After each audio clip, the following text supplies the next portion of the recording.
Before I read the books that our guest today, Chris Smaje, wrote, I knew I didn't want a world where fake food manufactured in factories, was what we ate as a society. I didn't believe that protein made in stainless steel vats could give our minds, bodies, souls, and communities what they need to survive and thrive. But what I didn't know is that manufactured protein, fake food, or precision fermentation, however you want to term it, literally will not work. Listen into this episode to understand exactly why manufactured food is not an option for our world going forward and what our only alternative is. This episode will leave you staggered by the statistics around manufactured food, informed as to why it is not a feasible solution to our world's problems, and with so much more confidence in the belief that real food, real farms, and real people are what we need to find our way out of our current crisis.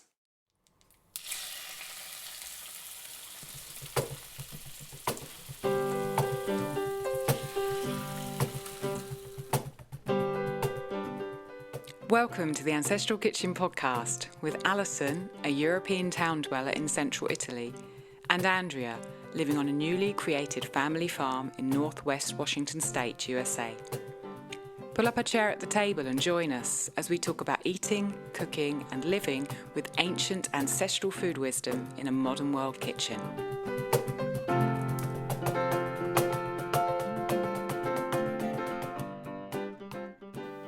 Hello and welcome back to Ancestral Kitchen podcast.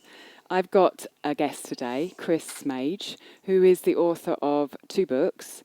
The first one, A Small Farm Future, and then more recently, Saying No to a Farm-Free Future.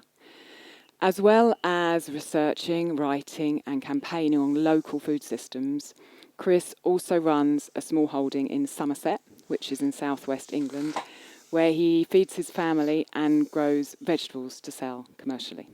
So thank you ever so much for giving us your time and your expertise, Chris, today. Welcome to the podcast. Thanks. Yeah, very nice to be here. Thank you. So the push that made me want to finally get you on the podcast was that latest book, Saying No to a Farm-Free Future. And for our listeners who perhaps haven't read it, I just wanted to explain, for me, it felt like it was an incredible exploration of why commercially made fake meats will not work and how we need to re-ruralise and look to what the locality around us can provide in order to secure our future as a species. And what I'd love to do, talking to you today, is to empower our listeners. Most of them are already interested in, if not committed, to living a life where they care for, where they perhaps farm, and where they eat what's around them in the way that our ancestors did for most of history. I want to give them access to your research and experience and show them honestly, which is what your book does, what we're facing. Right. I think that most of them will have heard of precision fermentation, which they might call fake food, and they'll be wary of it, if not anti it, but mainly because of health, of the planet, but also of themselves. Right.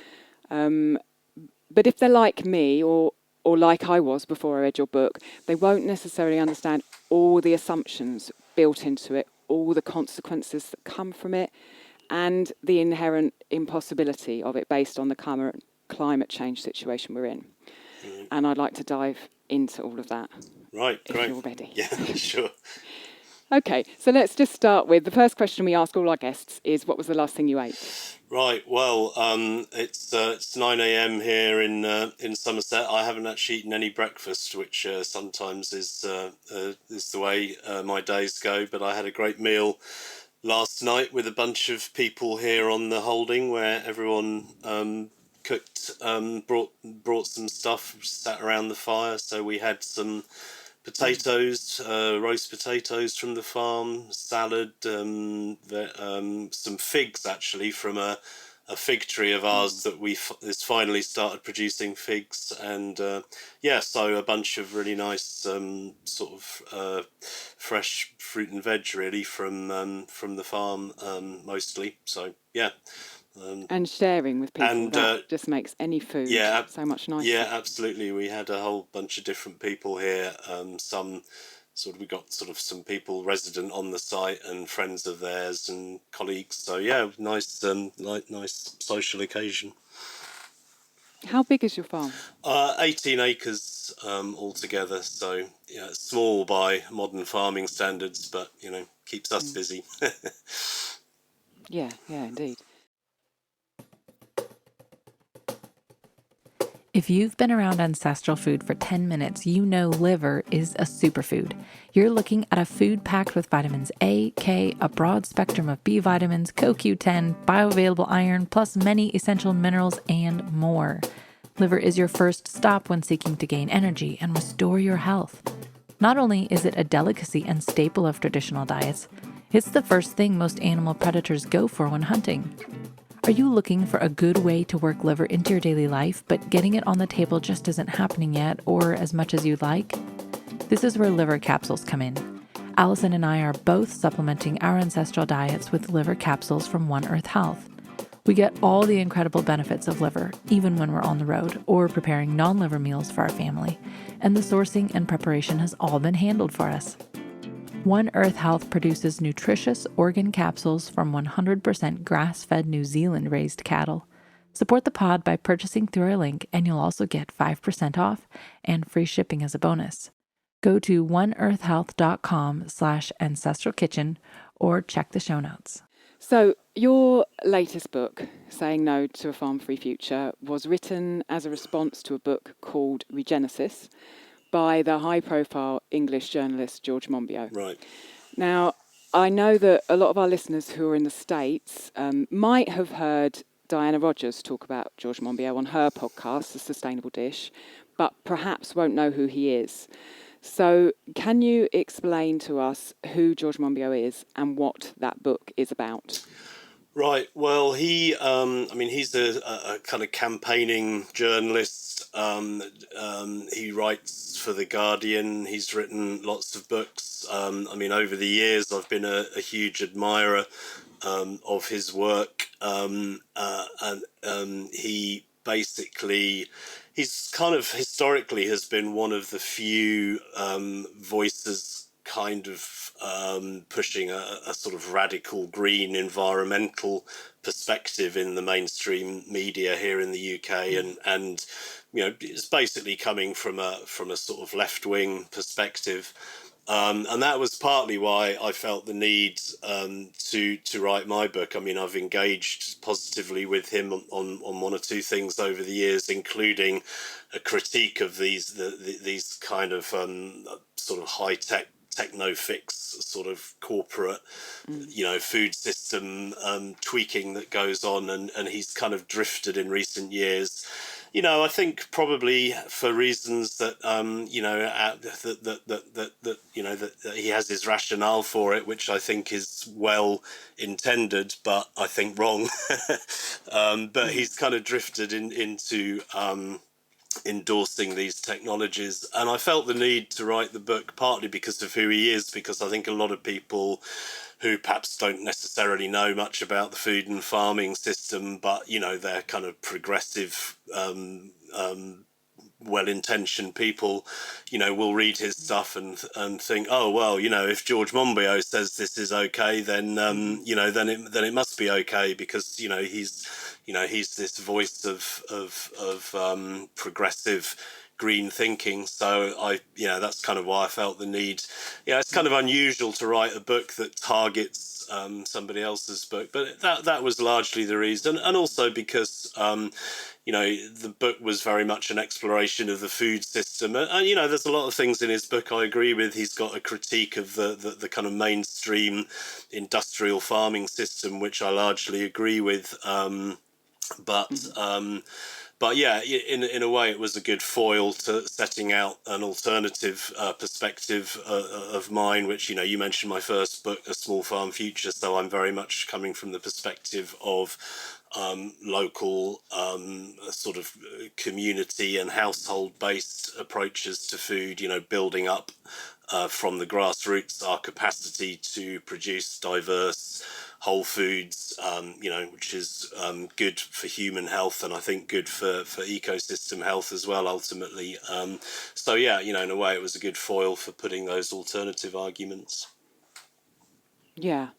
So the listeners who perhaps haven't heard of George, you've explained who he is, and his book basically paints a picture of a future where we are fed by industrially produced precision fermentation, fake food, and we industrialise further than we are, and then allow the rest of the land, which was used for farming, to be rewilded and for other species to be introduced into that and for that to become a place that is not farmed. Is that a good summary of Regenesis? Yeah, I mean, that's definitely a key driving force from his point of view for manufactured food. The pressure that farming puts on wild ecosystems.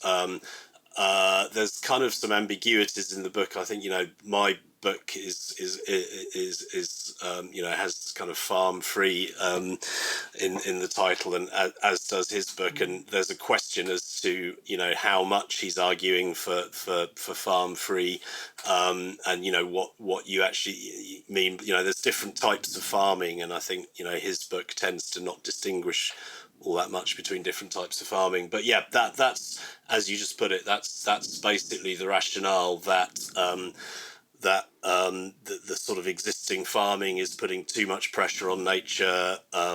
Climate change, of course, is another huge issue, and so the way that we deal with this is sort of essentially by abstracting ourselves from nature, removing ourselves as far as possible from wild ecosystems, letting them regenerate, letting them be, and feeding ourselves through these sort of high-tech methods. I mean, ultimately, although George doesn't really kind of explore this issue in his book, ultimately it's a kind of argument for urbanization, and for basically using generated energy to produce our foods, for people to move into cities, abstract themselves from nature.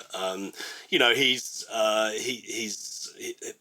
basically, there's a place in his vision for horticulture, for fresh fruit and veg, but the real focus of it is on macronutrients, particularly protein. But people are also arguing in terms of fat and carbohydrate that those macronutrients can be produced using these manufactured methods. So so the logic of it is about protecting nature and about climate change to some extent. Yeah, I think what you said, that his critique of farming doesn't distinguish between and industrial methods and what might be called regenerative methods, seems like incredibly important for the work that I'm doing and the listeners to our podcast, that people just seem to forget that not all farming wasn't industrial a couple of 100 years ago, and not all farming is industrial, and there is another way. And you can't say the same things about industrial agriculture as you can about smaller farms who are working with regenerative methods. And it seems like it's so much simpler to just tar the whole thing with one brush and put a clear message out there, rather than have a more nuanced discussion about the details of something. I mean, sorry. No, go on. Well, I was going to say, he has become quite dismissive about regenerative or small scale farming, and I think partly that's to do with this notion that we live in these kind of urban society, mass urban society, and that time isn't on our side in terms of figuring out food and energy system dynamics in terms of climate change. But the problem is it's sort of doing the same thing over, and we've sort of backed ourselves into a corner in terms of high energy urbanism, and the to my mind the answer isn't more of the same, to sort of get ourselves out of there. But yeah, his analysis of industrial food systems isn't that great, and I think one thing he doesn't really address is that we've got this huge overproduction of cheap commodity crops globally, which is pressed by the wider economic system. Pretty much every part of the world figured out, as you were just saying, figured out a renewable local food system. That was low energy input and was, more or less keyed to the local ecology by trial and error over a long period of time. And, what we've had with the emergence of high energy fossil fueled sort of globalization is this pressure for every part of the world. It's kind of a comparative advantage thing. Every part of the world is now pressed into producing, one or a handful of commodity crops to sort of flood global markets and try and, lower input costs, try and maximize profit. And the result of that globally historically has sort of been this real overemphasis on essentially cheap grains, cheap cereals. I mean, I'm sure you will know this better than I will, but so then it's like we've got this huge surfeit globally of cheap grains. What do we do with them? Well, we can feed them into intensive livestock operations, or we can make biofuels, or we can make processed sort of junk food essentially. So he doesn't really address that side of it. So to my mind, before we start talking about we need to lower the impact of farming upon nature by these very high tech methods, we need to look at the kind of drivers of the existing farm system towards expansion, towards overproduction, towards oversimplification, around these mostly cereal crops and grain legume crops, which obviously we can debate the rights and wrongs of those crops, but they have their place. But far too, something like 70% of global cropland is devoted to 10 crops, most of which are cereals or grain legumes, and soya and wheat, rice, maize, obviously being the big ones. So that he doesn't really address that, and as and as you were saying, he kind of it's just a little bit dismissive about regenerative and local, more diverse agroecological ways of farming. So that I think is a big problem in the analysis. And what you said earlier, we kind of backed ourselves into the corner. As you were describing that, I could feel that. I could feel kind of like what we've done by ignoring those thousands of years of hard-earned wisdom from local farming communities. What we've done gradually over the last 100 or so years is literally back ourselves into a corner. And now his solution to get out of that corner is further urbanisation and, as you said, precision fermentation of mainly protein. What is different about your response to that? When I was reading your book, I felt like your book doesn't say, I don't like this idea. It says clearly, this idea will not work. And I think our listeners kind of know it won't work from a health point of view, because most of them have been on long health journeys and they know they need to eat real food. But you know that it won't work economically. Can you explain to our listeners why? Right. Well, I guess there's two sides to it. One is the sort of economic and social side of it. What kind of society is going to emerge out of that, and is that going to be a viable society? Is it going to be the kind of society that people want to live in, or will be sustainable? And then there's a slightly more kind of technical side to it in terms of whether it will work energetically. So I don't know which of those shall we talk about? I think just about the society, you talking about that reminds me of what I've talked about with my husband many times, which is when we make our decisions around what we're buying, who we're supporting, the food we put on our plates, the way we live our life, we try to think, what is the sort of society I want to live in? And I vote with my cash to promote the society that I want to live in. Yeah. And I don't want to live in a highly urbanized society where that kind of food is produced. So I feel like our listeners know that, and they've gone probably some way to trying to create a society like you have on your farm where life is different. The energy side, I didn't understand clearly until I read your book. So could you talk to us about the energy side of it? Right. So, I mean, yeah, I think it's worth trying to sort of get our heads around what this technology is. And I mean, I'm not a biotech person. I'm a social scientist by training, but I have spent more time than feels healthy poring over these these kind of biotech I'm glad papers to try and get my head around it. And I suppose one thing to say is, there are quite a number of different biotechnologies around. Manufactured food or, the so-called fake meat. And, some of them involve actually taking animal cells and then growing them sort of in the lab, as it were, to produce meat. And I think it's widely agreed, including by Monbiot in his book, that that is not really going to scale as a as a sort of mass solution for feeding people. So I think we can probably leave that one aside. What he does focus on is what a lot of people are calling precision fermentation, which I think is a little bit of a sort of PR marketing term, but basically what it is there is a type of bacterium that originally it's a sort of soil living bacterium, but it's been very highly developed in biotech applications over the years, and it's a hydrogen oxidizing bacterium. So you get a culture of this bacteria, you put it in a steel bioreactor, you feed it principally hydrogen and oxygen, but a bunch of other things that other chemical elements that you have to provide for it as well, which is a non-trivial undertaking. But the key thing is hydrogen and oxygen. So you feed it this, and that enables it to grow, to reproduce.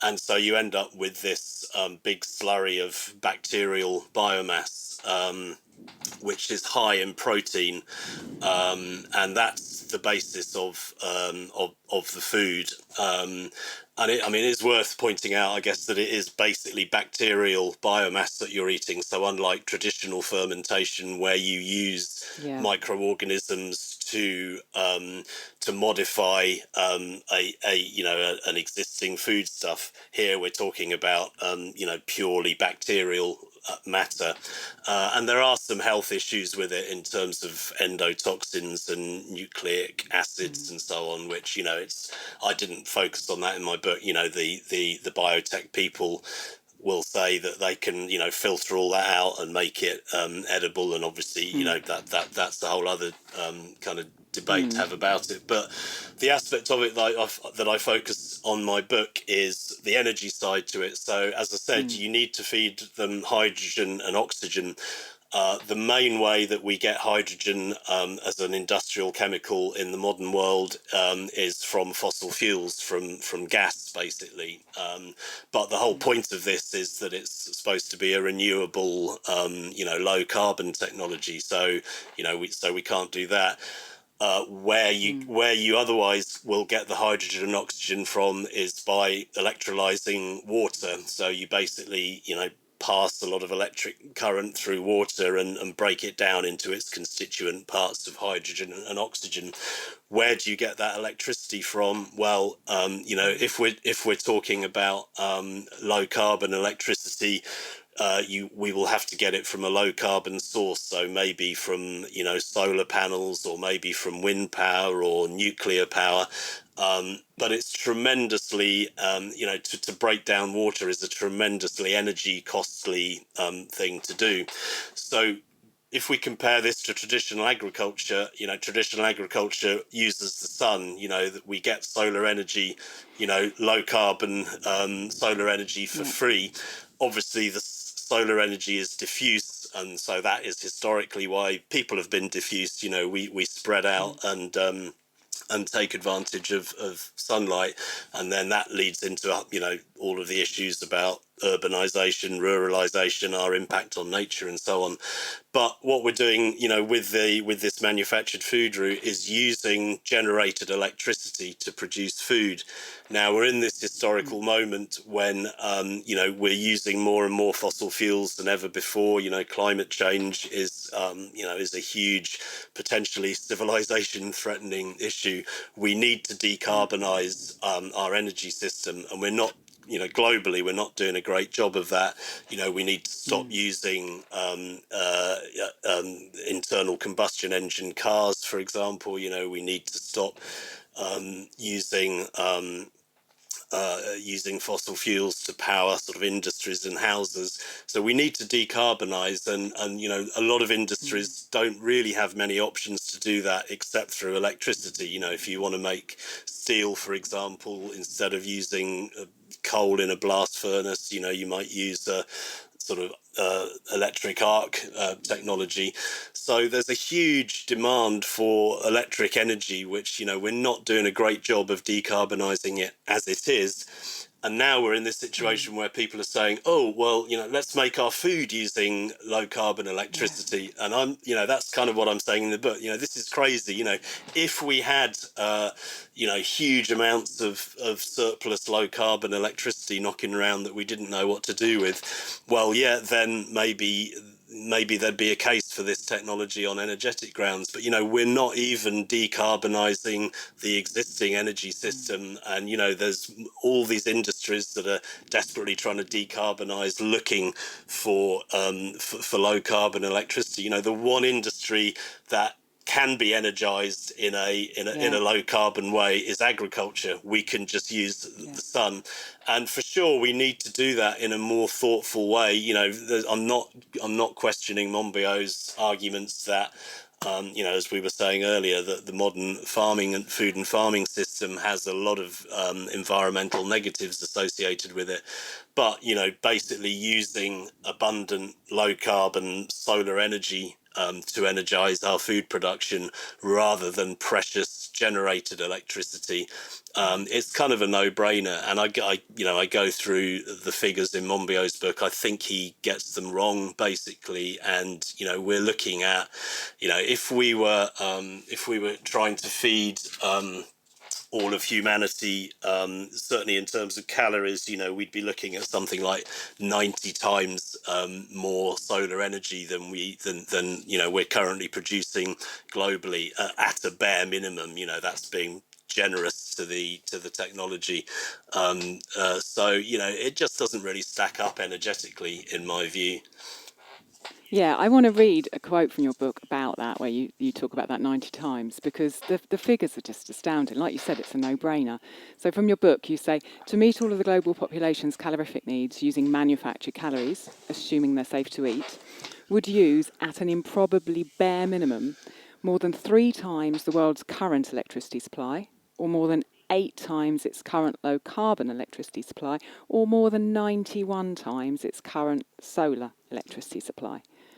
And like you said, we need to decarbonise. We need to take our energy level down. And so it is a no-brainer that this potential solution is not a solution. So, the fact that your book basically says that this won't work, with figures that show that it is not a solution that is feasible for us going forwards. Yeah, I think that's right. Would you like more support to help you eat, cook and live ancestrally? If so, come and check out our community at patreon.com/Ancestral Kitchen Podcast. We've got so many goodies over there that will help guide, inspire and support you in this journey we're taking together. There's our exclusive podcast where Andrea and I talk more intimately about what's happening in our kitchens and lives. There are so many after-show bonuses, downloads, extra audios and resources. We have a forum where you can ask and answer questions, and we even host a monthly chat where we get together and talk all the ancestral kitchen things. We love cooking and eating this way, and this community and library of resources is what we would have wanted when we started out. Check out www.patreon.com/Ancestral Kitchen Podcast to get started.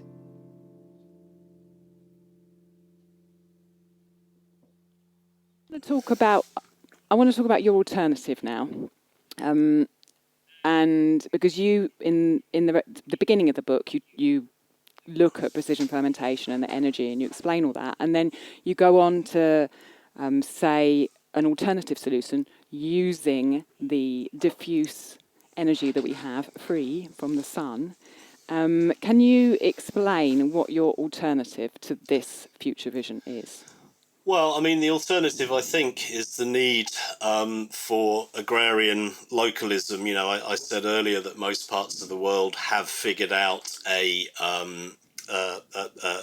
low energy input mixed farming system. I mean, you know, typically it's involved ruminant livestock and a sort of rotation between grass and you know, some cropland, including cereals and grain legumes. But I mean, I would say this, I'm a veg grower, but you know, I think we need to put a bit more emphasis you know, on gardening and, you know, fruit, vegetables.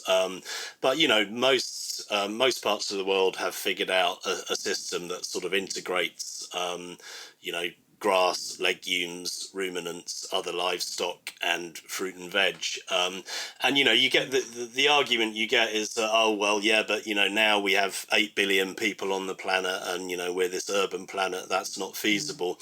And I think we have to sort of pick that argument apart. You know, the industrial food system is not more productive of food per unit area, per acre, than these kind of local low input systems. You know, if anything, you can produce more per acre with a sort of low input job rich traditional agriculture.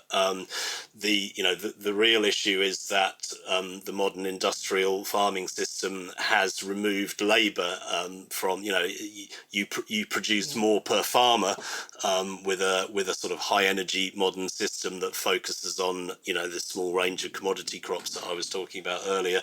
You don't produce more per acre. So in terms of the capacity of the planet to produce a healthy, complex whole food diet, I don't see that as a problem. The problem is a kind of social and economic one, which is that, you know, we live in a kind of global economic system which emphasizes people you know, not having access to land, you know, living in cities, not working in food and farming, but, you know, sort of feeding the beasts, as it were, you know, feeding the big growth economy in other ways, and relying on these, you know, big scale industrialized, oversimplified farming systems to keep cranking out, you know, the macronutrients. So the real challenge is to move away from that to, you know, for us to re-engage as individuals, households, local communities, societies, with the need to produce food. And you know, that's hard to do within the kind of existing parameters of the sort of global growth economy. But I think it's going to happen anyway because of these energy dynamics that we were just talking about. You know, the whole of this kind of global economy has been propped up on cheap fossil fuels, and that's what's enabled us to urbanize. You know, it's what's enabled us to, you know, to develop this kind of growth-based industrial system. But I just don't really see how that is going to be sustainable in the long run. And you know, that's kind of the nub of this argument, really. You get people who will say, oh yeah, but we can decarbonize, we can use PV and other low carbon sort of techniques, we can keep this whole kind of industrial growth economy on the road. And if you think that, well, yeah, maybe, I think those sort of figures that we were just bandying around about, how much we need, how much more energy we need. The energy stuff is complex, because if we electrify, in some ways we need less energy than with fossil fuels. But on balance, it seems to me that it's going to be hard to retain a clean energy, highly urbanized, highly industrialized system as going forward, in relation to to so many different things,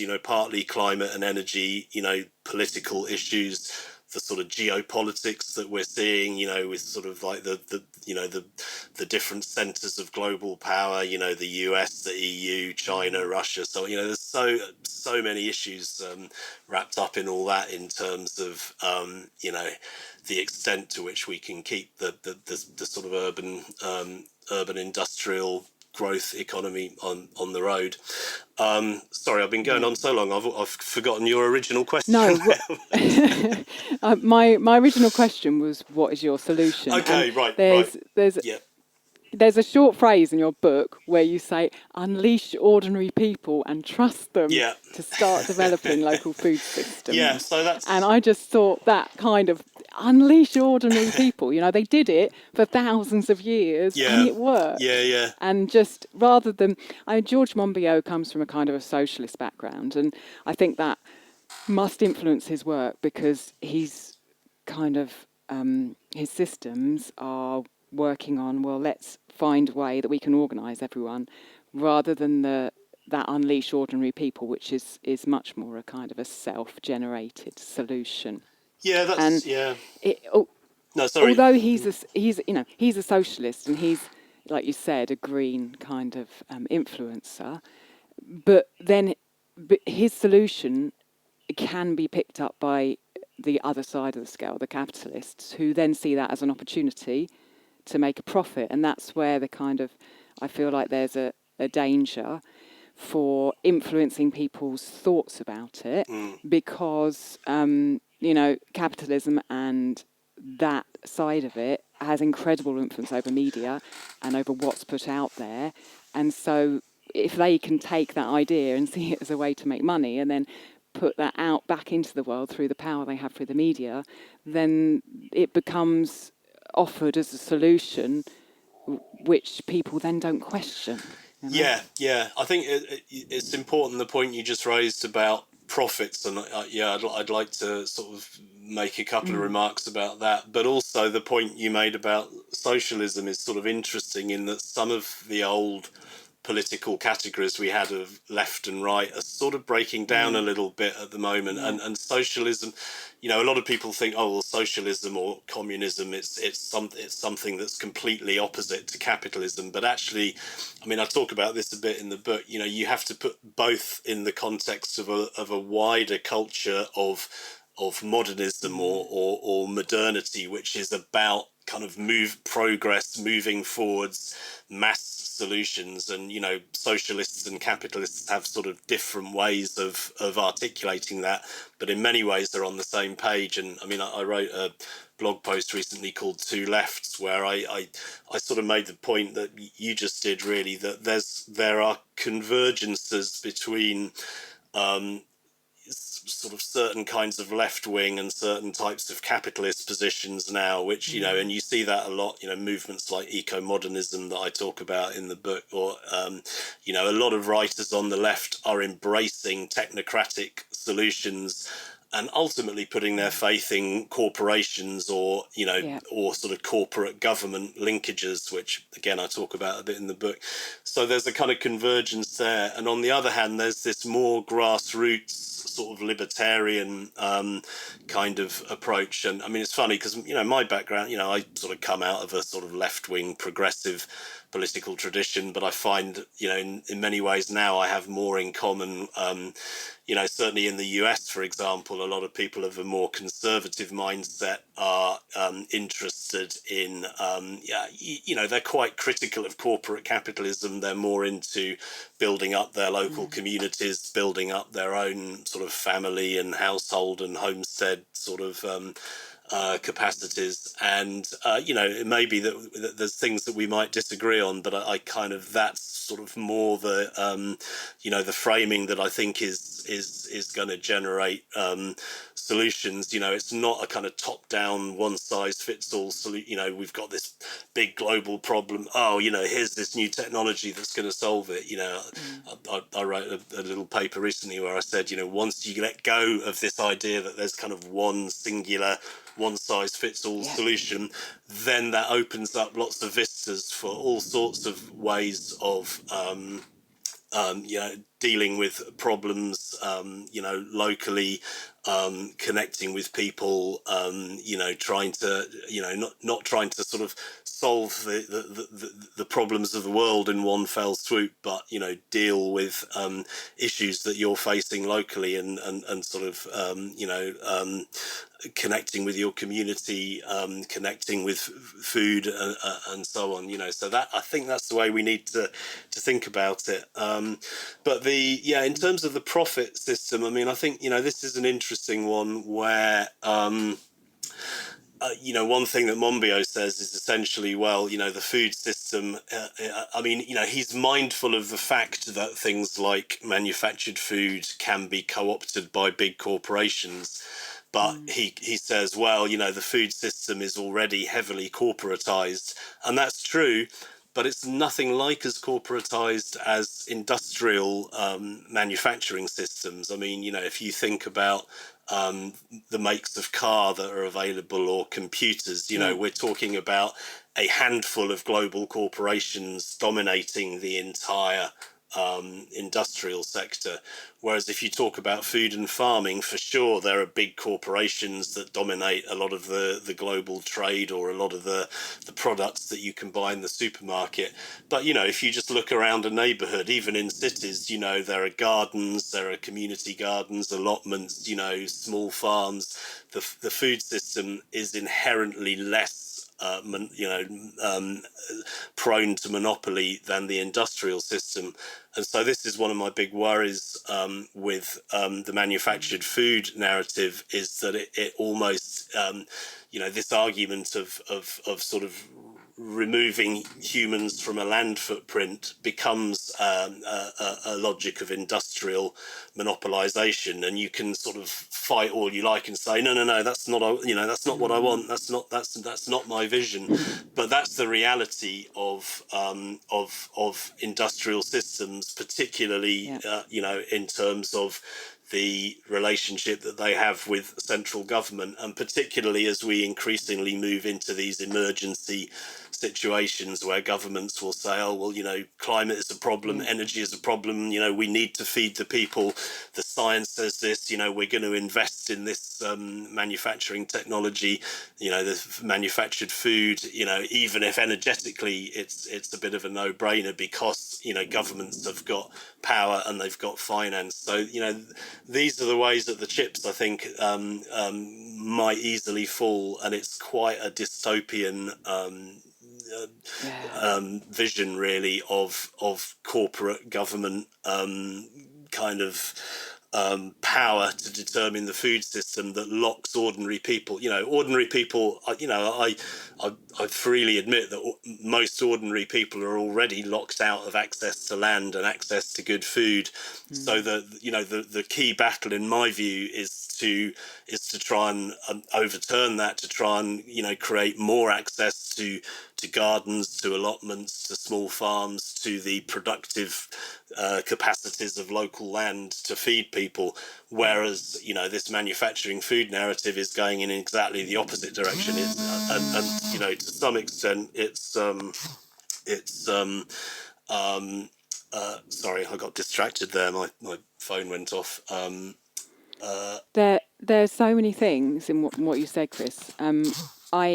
When you would just describe that kind of dystopian, I'm kind of angry and I'm hanging my head and I'm just like, I just don't want that for humanity's future. And your vision of agrarian Yeah. localism, you know, where people are back on the land around them using low energy mixed farming to produce their food. You said earlier, you know, it's going to happen anyway because we're heading for a place where we're not going to be able to use fossil fuels because they won't be there anymore. But I think Right. that a lot of people, because of this modernist mindset that you describe in the book, because of the idea that tech's going to save us, a lot of people can just too easily look the other way. And Yeah. this idea that tech is the answer, you do such a good job in your book explaining how technology as God has become such a part of our culture that it's woven into the way we think. Yeah. How do we get people to realise that technology is not going to save them before it's obvious that technology is not going to save them and all hell breaks loose? Well, it's a great question, and I wish I had a good answer to it because I think that's the key question. I mean, I think we've got very wrapped up in this progress narrative where we look scornfully back at the past and say, oh, look how awful, look how much better our society is. And there's so many ways in which, obviously there's all sorts of wonderful things about the modern world that science and technology and energy, have unleashed, but also an awful lot of dysfunction and, poor health outcomes and, exploited labor. And, to some extent, I've talked about this in one or two other podcasts. It's almost like there's these two different narratives about how we got to where we are now. One is that people hated being tied to the land, and as soon as industry and urbanism sort of took off, people like willingly downed their spades and hoes and sort of went off to the cities. The other narrative is that no, the way that arose was through coercion, through enclosure. I often think of the slave system, producing sugar and cotton, enslaved African labor. That was the original industrial food system. It wasn't people choosing to produce these global commodities. It was, it was always coercion from the start. And you could say there's a grain of truth in both of those narratives, but ultimately I think we've got into this very problematic modern mindset that if we do anything that looks like the way things people did in our image of the past, if you see somebody with a spade in a garden, or using a horse, to plough a field or something like that. Yeah. It's redolent of this sort of notion, and again, Monbiot feeds this narrative. He talks about bucolic romanticism, and I talk about the whole notion of romanticism in the book. So I think we need to get over that, and for sure not to sort of say, oh, wouldn't it be great if we all lived like people did 1,000 years ago? This isn't trying to restore some idealized image of the past. What it is just saying, well, look, people in the past, every society faces problems always, throughout human history. Every society has to wrestle with, how do we deal with the issues of the day as we see them? And what I'm saying is basically, many societies in the past wrestled with exactly the problem that we face now, which is, how do we produce good food in a low energy way? And we can be inspired and learn from, their answers. We are the inheritors of their agricultural solutions and wisdom. Doesn't mean we have to do everything exactly as they did, but I kind of think we need to get over ourselves a bit and say, well, look where the trends in our present society are heading. That future doesn't look that enticing. What are the other options? And we can learn. We can learn from the way that people in the past, or people, indigenous knowledges, people in other types of cultural orientations to food and land, the answers that they have come up with.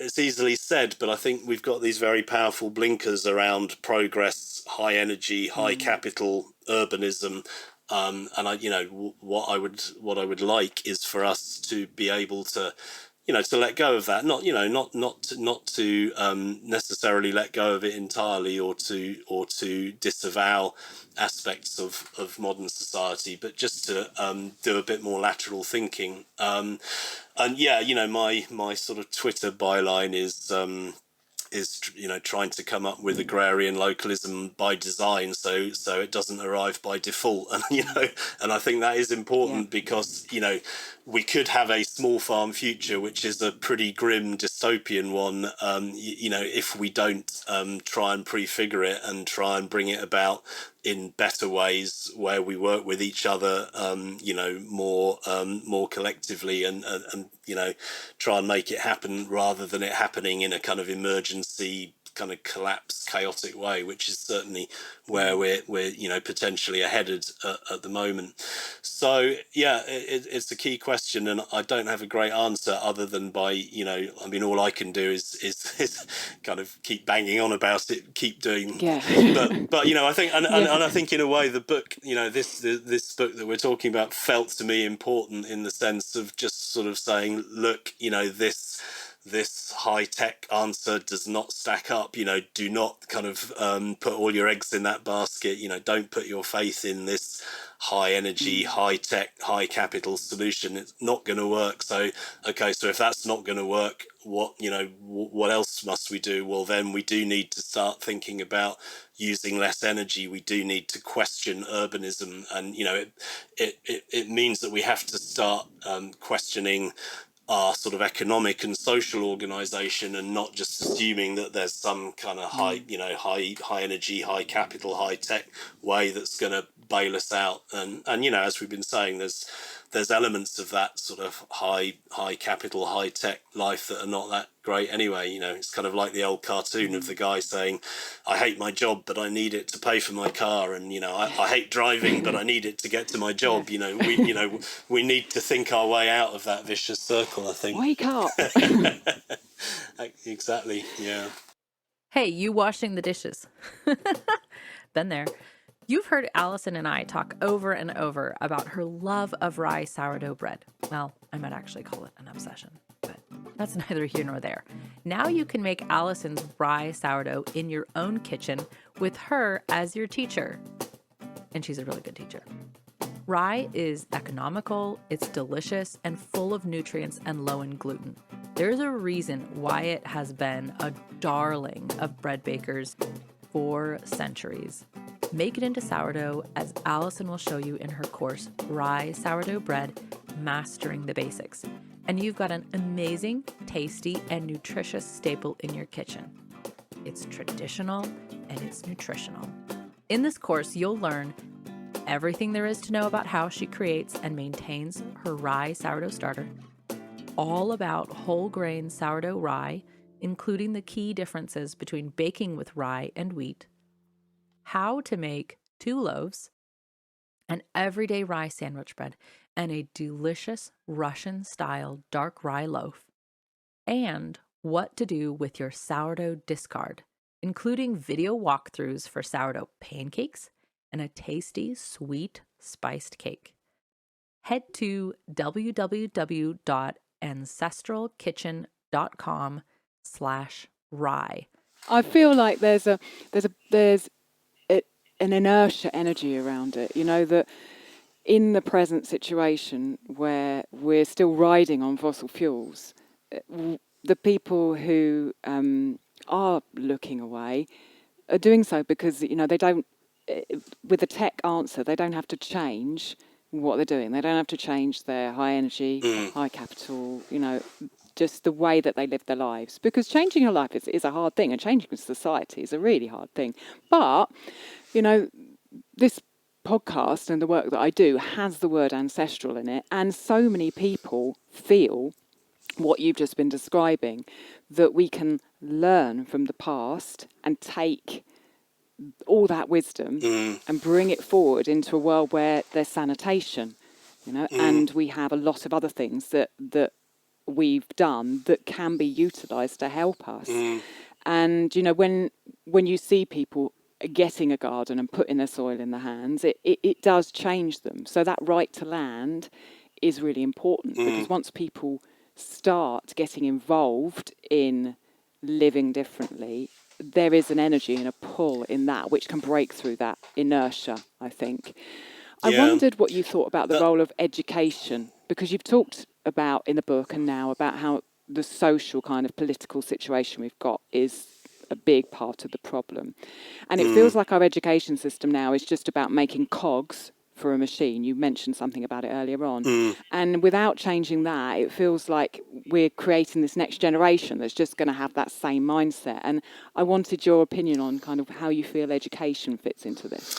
Yeah, well, that's a good question. I mean, a slightly oblique way of getting into that, I was thinking when you were just talking about people's sort of energy when they get involved in food production, there's a very sort of interesting and curious part of Monbiot's book where he talks about visiting his grandmother when he was a child, and how she taught, she was a sort of country woman who, grew a lot of her food and knew about edible mushrooms, and taught him how to fish and to make flies for catching fish and so on. And there's this kind of real palpable feel in that part of his book about, how he gained his love of nature and his care about the environment from her, and from being in this rural environment where he learned about plants and animals and mushrooms and so on.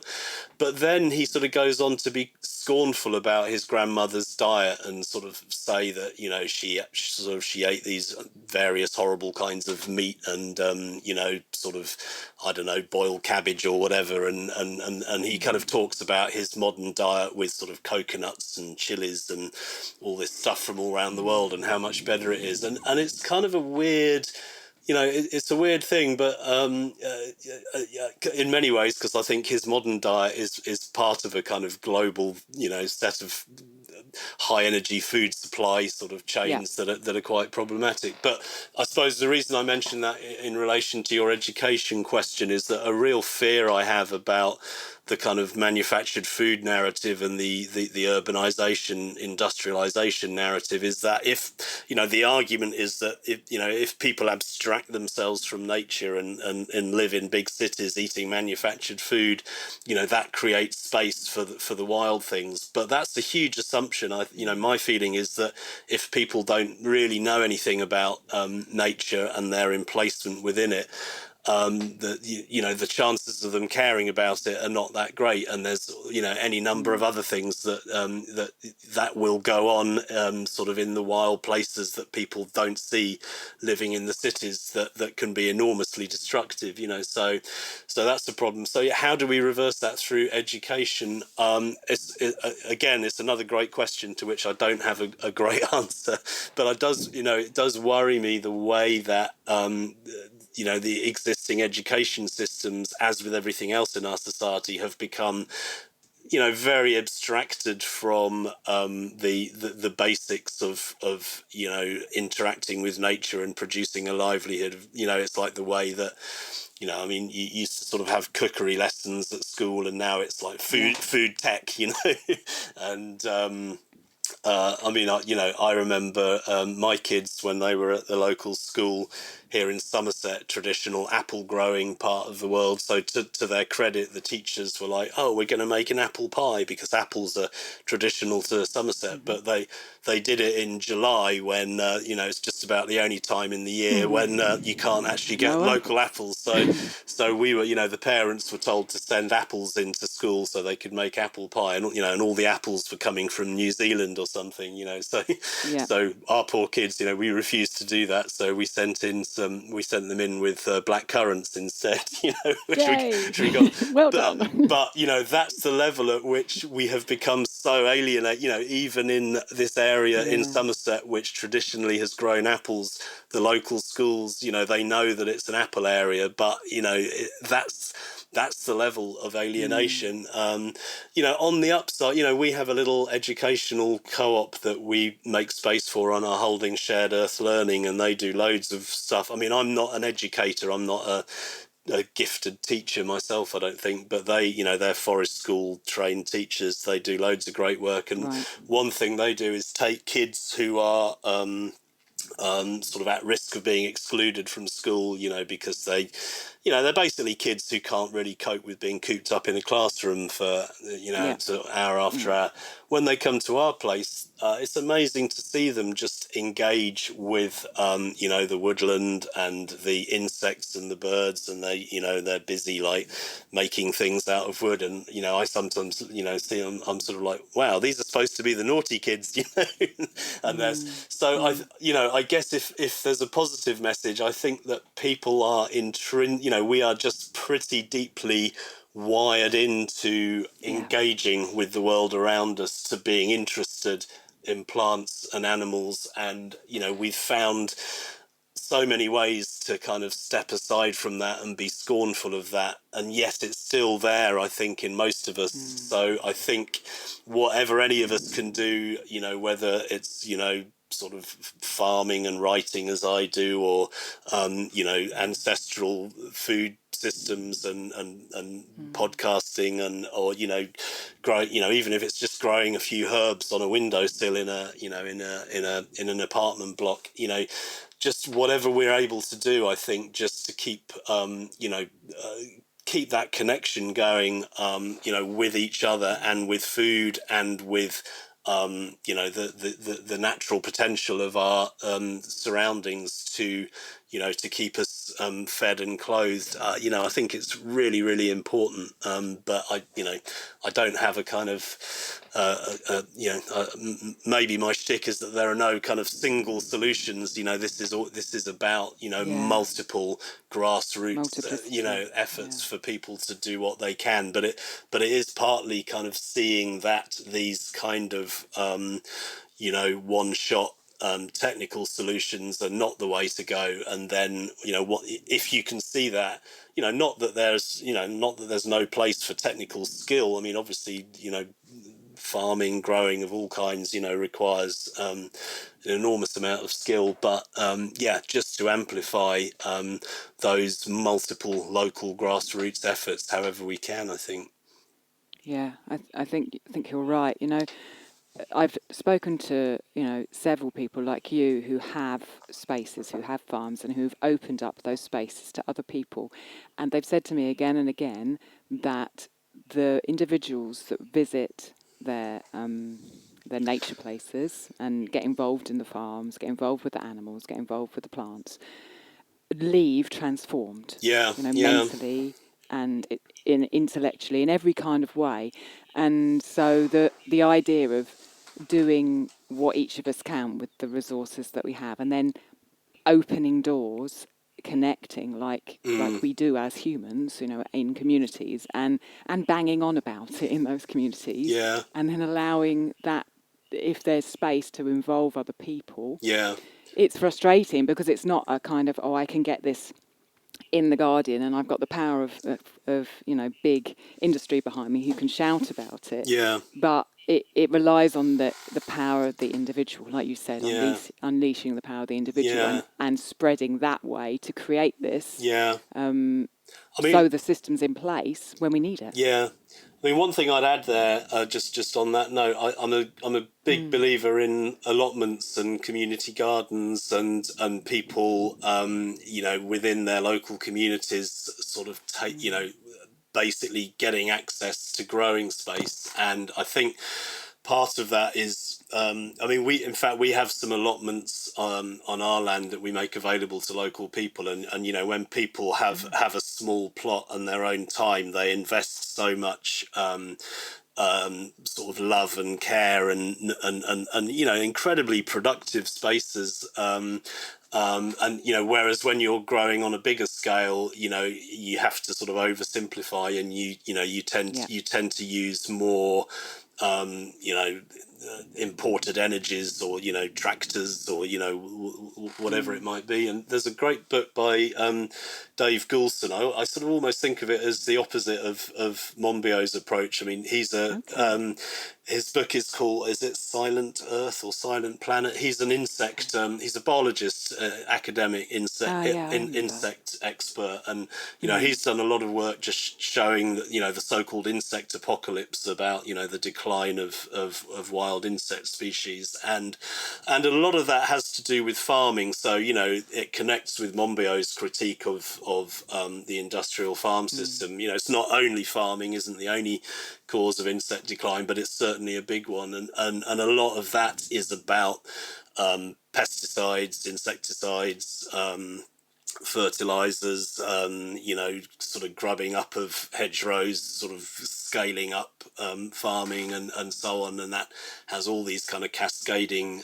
effects. But all of those technologies are essentially ways of taking labor out of farming. The reason that big scale farming uses so many pesticides and fertilizers is essentially because it's taken the people out of it. So along the lines of what you were just saying, my argument is, however we can, at whatever level we can, we need to put the people back into not necessarily big scale field agriculture, but we need to try and minimize the amount that we do that. And one way we can do that is by by growing food ourselves, either individually or within our communities.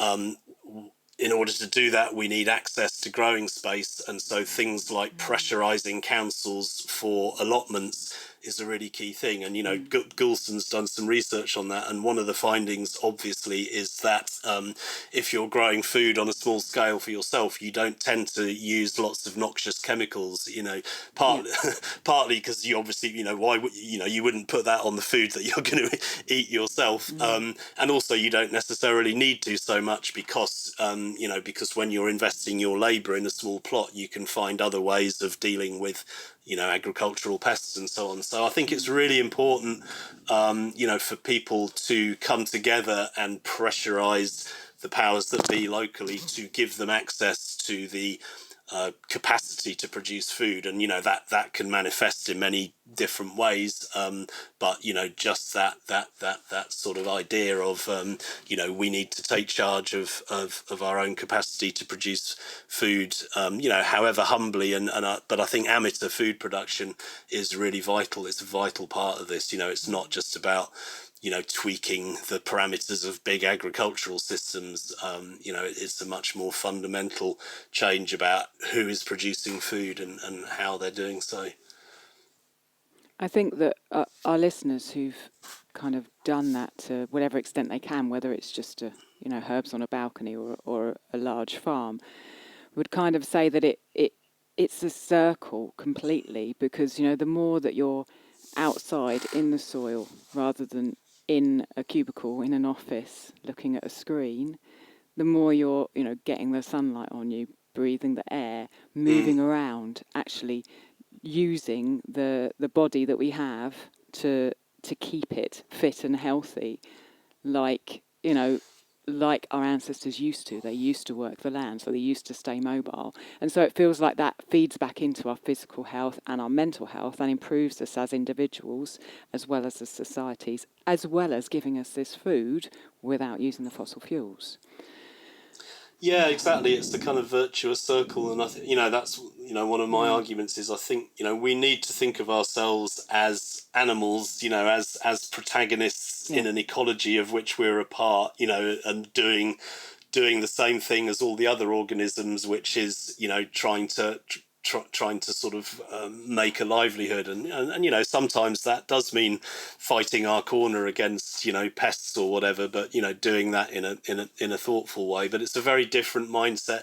I think there's this kind of godlike view. I mean, one of Monbiot's colleagues, Mark Linus, wrote this book, The God Species, which in some ways, was one of the precursors to this whole line of tech solutionism. It's this way of thinking of ourselves as, we have to abstract ourselves from the ecology, and that we have this kind of godlike, potentially destructive power. So now we need to sort of turn it into a godlike creative power. I think that's a really misleading approach, and we need to think of ourselves more, just as you were saying, as animals that are part of an environment that need exercise, that need food, that need to be sort of down there on the ground, sort of doing our thing, as it were.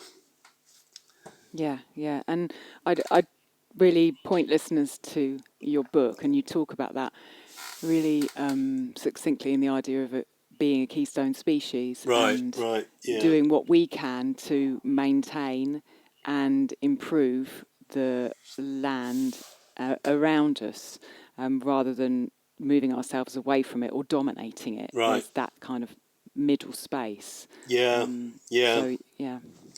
Yeah, I mean, that's... Okay, well, my last... Sorry, no, yeah. Yeah, No. go on. Well, I was going to say that my last question was, what can we do as individuals who care about what you're doing and believe in what you're doing? And I think we've kind of talked about that in the last 10 or so minutes, just to ask for land, pressure for land, go out on the land, do what we can, connect it and share it, and that it's something that needs to come from the ground up slowly through networks. Yeah, I mean, obviously everyone's in a different situation and everyone has different skills, but, basically take an interest, I think, in food and the food system, where your food comes from, and why, if your food is not, maybe the most diverse or healthy, why is that? Start asking questions and start connecting with other people. But, I do think ultimately there's going to be, we do need to think about wider access to land for people, and we do need to question the extent to which the heavy degree of urbanization that, which is it's a very recent phenomenon really in, globally, we're talking essentially a matter of decades, is that sustainable? I think not. And then, we need to start, thinking hard about how we change our kind of, geopolitics essentially. But, rather than there being one answer to that top down, that's the whole problem. I think it's much better, as you were saying, to just start connecting with people, start thinking about producing food, start thinking about food systems, and start generating the kind of conversations and community politics that can begin to change it. Yeah, thank you. Well, I think, with the time you've given us, hopefully our listeners are now kind of informed as to, why this is so important, and they can augment what they're doing and feel kind of secure in knowing why what they're doing is good and why the other kind of vision is not something that's feasible for us. So your book is called Saying No to a Farm-Free Future, published by the wonderful Chelsea Green, who are doing amazing publishing, and I love them. What is your website that people can go to? It's chrissmage.com. So I have a blog that I've been doing for quite a number of years, and quite a nice community of people discussing these issues on my blog. And you can also, there's links to my books and other writings there, and you can get in touch with me through there as well. So and you're on Twitter, but no other.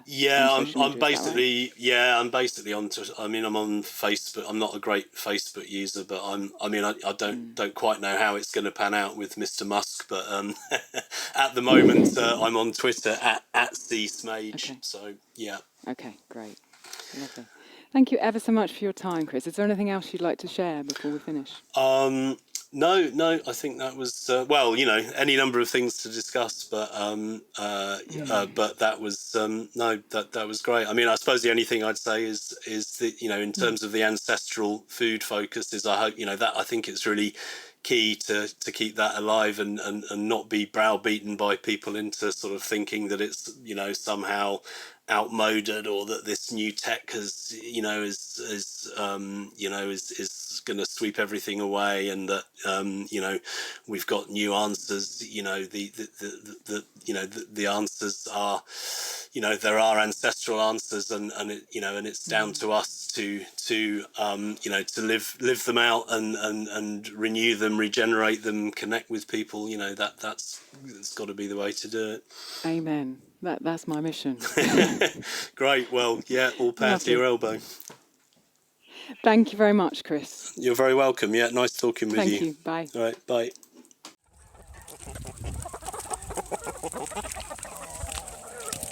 Thank you so much for listening. We'd love to continue the conversation. Come find us on Instagram. Andrea's at Farm and Hearth, and Alison's at ancestral_kitchen. Until next time, we both wish you much fun, exploration and satisfaction in and out of the kitchen.